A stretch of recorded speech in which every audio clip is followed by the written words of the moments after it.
ಈ ಬಾರಿ ಚಿಕ್ಕಬಳ್ಳಾಪುರ ಲೋಕಸಭಾ ಕ್ಷೇತ್ರದಲ್ಲಿ ಬಿಜೆಪಿ ಕಳೆದ ಬಾರಿಗಿಂತ ಅತ್ಯಧಿಕ ಮತಗಳಿಂದ ಭರ್ಜರಿ ಜಯ ಗಳಿಸಲಿದೆ ಎಂದು ಯಲಹಂಕ ಶಾಸಕ ವಿಶ್ವನಾಥ್ ಹೇಳಿದ್ದಾರೆ.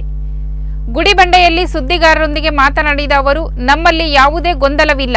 ಬಿಜೆಪಿ ಪಕ್ಷ ಚಿಕ್ಕಬಳ್ಳಾಪುರ ಲೋಕಸಭಾ ಕ್ಷೇತ್ರವನ್ನು ಗೆಲ್ಲಲಿದೆ ಎಂದರು. ಇದೇ ವೇಳೆ ಮಾತನಾಡಿದ ಬಿಜೆಪಿ ಮುಖಂಡ ಸಿ ಮುನಿರಾಜು, ಕಳೆದ ಬಾರಿ ನಮ್ಮ ಪಕ್ಷವನ್ನು ಚಿಕ್ಕಬಳ್ಳಾಪುರ ಲೋಕಸಭಾ ಮತದಾರರು ಅತಿ ಹೆಚ್ಚಿನ ಮತಗಳನ್ನು ನೀಡಿ ಗೆಲ್ಲಿಸಿದರು.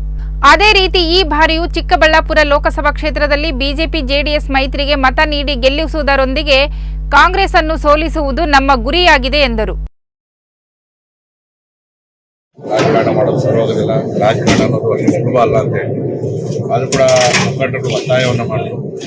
ನನ್ನ ಮಗನೂ ಕುಂಡಿಸ್ಕೊಂಡು ಹೇಳಿದೆ, ರಾಜಕೀಯ ಅಂದರೆ ಏನು, ಮಧ್ಯರಾತ್ರಿಯಲ್ಲಿ ಜನ ಬಂದರೂ ಕೂಡ ಅವರು ಸ್ಪಂದಿಸಬೇಕಾಗ್ತದೆ, ಕೆಲಸ ಮಾಡಬೇಕಾಗ್ತದೆ, ಅವ್ರು ಯಾರೇ ಬಂದರೂ ಮನೇಲಿ ಮಾತಾಡಿಸ್ಬೇಕು, ಎಲ್ಲ ಕೂಡ ಯೋಚನೆ ಮಾಡಿ ನೀನು ನಿರ್ಧಾರ ತಗೋ ಅಂತ ಹೇಳಿ ಮನೆಗೆ ಯೋಚನೆ ಮಾಡಿ, ಇಲ್ಲ ನಾನು ಎಂಪಿಗಾದರೆ ಅವನು ಪಬ್ಲಿಕ್ ಅಡ್ಮಿನಿಸ್ಟ್ರೇಷನ್ ಪಾಲಿಸಿ ಕೊಲಂಬಿಯಾ ಯೂನಿವರ್ಸಿಟಿಯಲ್ಲಿ ಮಾಡೋದು, ಅಪೂರ್ವವಾಗಿ ಆ ಸಬ್ಜೆಕ್ಟು ಮಾಡೋಂಥವ್ರು. ನಮ್ಮ ಪೊಲಿಟಿಕಲ್ಗೆ ಸಂಬಂಧ ಮಾಡಿದ್ರೆ ನಾನು ಕೇಂದ್ರದಲ್ಲಿ ಪಾಲಿಸಿ ಮಾಡುವಂಥ ವಿಚಾರದಲ್ಲಿ ಖಂಡಿತವಾಗಿ ಮಾಡ್ತೀನಿ ಅಂತಕ್ಕಂಥ ಮಾತನ್ನು ಹೇಳಿದ ಮೇಲೆ ಪ್ರಯತ್ನವನ್ನು ಮಾಡು ಅಂತ ಹೇಳಿದ್ವಿ. ಆಕಾಂಕ್ಷಿ ಅಂತ ಹೇಳಿದ್ವಿ ಹೊರತು ನಾನು ಅಭ್ಯರ್ಥಿ ಆಗಿ ನಾವು ಇಲ್ಲೂ ಕೂಡ ಕೇಳ್ಕೊಂಡೆ. ನೀವು ಹೇಳಿದಾಗೆ ಇಲ್ಲಿ ಸಾಕಷ್ಟು ಜನ ಆಕಾಂಕ್ಷಿಗಳಿದ್ದಾರೆ. ಇವತ್ತು ಕೂಡ ನಮ್ಮದು ಪಾರ್ಟಿ ಆಫೀಸಲ್ಲಿ ಕೂಡ ನಮ್ಮ ರಾಷ್ಟ್ರೀಯ ವರಿಷ್ಠರು ಕೂಡ ಇವತ್ತೆಲ್ಲ ನಮ್ಮ 8 ಜನ ಚಿಕ್ಕಬಳ್ಳಾಪುರ ಲೋಕಸಭಾ ಕ್ಷೇತ್ರದಲ್ಲಿ ಶಾಸಕರಿದ್ದೀವಿ. ಇನ್ನು 6 ಜನ ಚುನಾವಣೆ ಸ್ಪರ್ಧೆ ಮಾಡಿ ಸೋತಂಥವ್ರು. 8 ಜನ ಕೇಳಿದ್ರು ನಾವು 10 ಜನ ಹೇಳಿದ್ದೀವಿ. ಯಾರಿಗೆ ಕೊಟ್ಟರು ಕೂಡ ಉತ್ತಮವಾಗಿರ್ತಕ್ಕಂಥವ್ರಿಗೆ ಕ್ಯಾಂಡಿಡೇಟ್ ಕೊಡಿ, ಜನಗಳಿಗೆ ಸ್ಪಂದಿಸ್ತಕ್ಕಂಥವ್ರಿಗೆ ಕೊಡಿ, ಅವೆಲ್ಲ ಒಟ್ಟಾಗಿ ಕೆಲಸ ಮಾಡ್ತೀವಿ ಅಂತಕ್ಕಂಥ ಮಾತನ್ನು ವರಿಷ್ಠರು ಹೇಳಿದ್ದೀವಿ.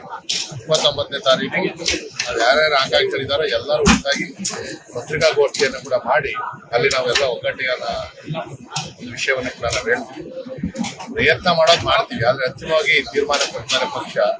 ನಾವು ಖಂಡಿತವಾಗಿ ಕೂಡ ಚಿಕ್ಕಬಳ್ಳಾಪುರ ಲೋಕಸಭಾ ಕ್ಷೇತ್ರವನ್ನು ಗೆಲ್ತೀವಿ. ಯಲಹಂಕದಲ್ಲಿ ನಾವು 4,40,000 ಓಟ್ ಇರ್ತಕ್ಕಂಥ ಬಹಳ ದೊಡ್ಡ ಕ್ಷೇತ್ರ. ಕಳೆದ ಸಾರಿ ಕೂಡ ನಾವು 76,000 ಲೀಡನ್ನು ಕೊಟ್ಟಿದ್ವಿ.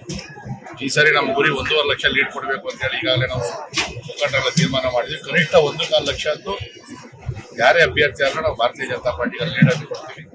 ಧೀರಜ್ ಮುನ್ರಾಜ್ ಅವರು ಕೂಡ ನಾವು ಶಾಸಕರಾಗಿದ್ದಾರೆ, ಅದು ಕೂಡ ತುಂಬ ಚೆನ್ನಾಗಿದೆ.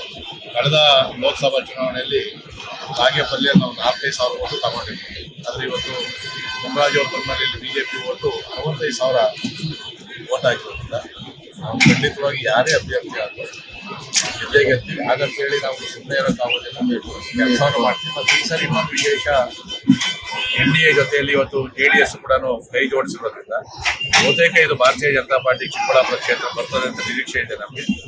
ಅವರ ಬೆಂಬಲದಿಂದ ನಾವು ಕಳೆದ ಸಾರಿಗಿಂತ 2 ಪಟ್ಟು ಓಟಲ್ಲಿ ಖಂಡಿತವಾಗಿ ಗೆಲ್ತೀವಿ. ನಮ್ಮಲ್ಲಿ ಯಾವುದು ಕೂಡ ಯಾವುದೇ ಗೊಂದಲ ಇಲ್ಲ. ಸಣ್ಣ ಪುಟ್ಟ ಪ್ರಾರಂಭದಲ್ಲಿ ಗೊಂದಲ ಇದ್ರೂ ಕೂಡ ಅವೆಲ್ಲವನ್ನು ನಿವಾರಣೆ ಮಾಡಿಕೊಂಡು ನಾವು ಕಳೆದ 1 ವಾರದಿಂದ ಕ್ಷೇತ್ರವಾರು ಪ್ರವಾಸವನ್ನು ಮಾಡ್ತಾ ಇದ್ದೀವಿ, ಕಾರ್ಯಕರ್ತರನ್ನು ಸಂಘಟನೆ ಮಾಡ್ತಾ ಇದ್ದೀವಿ.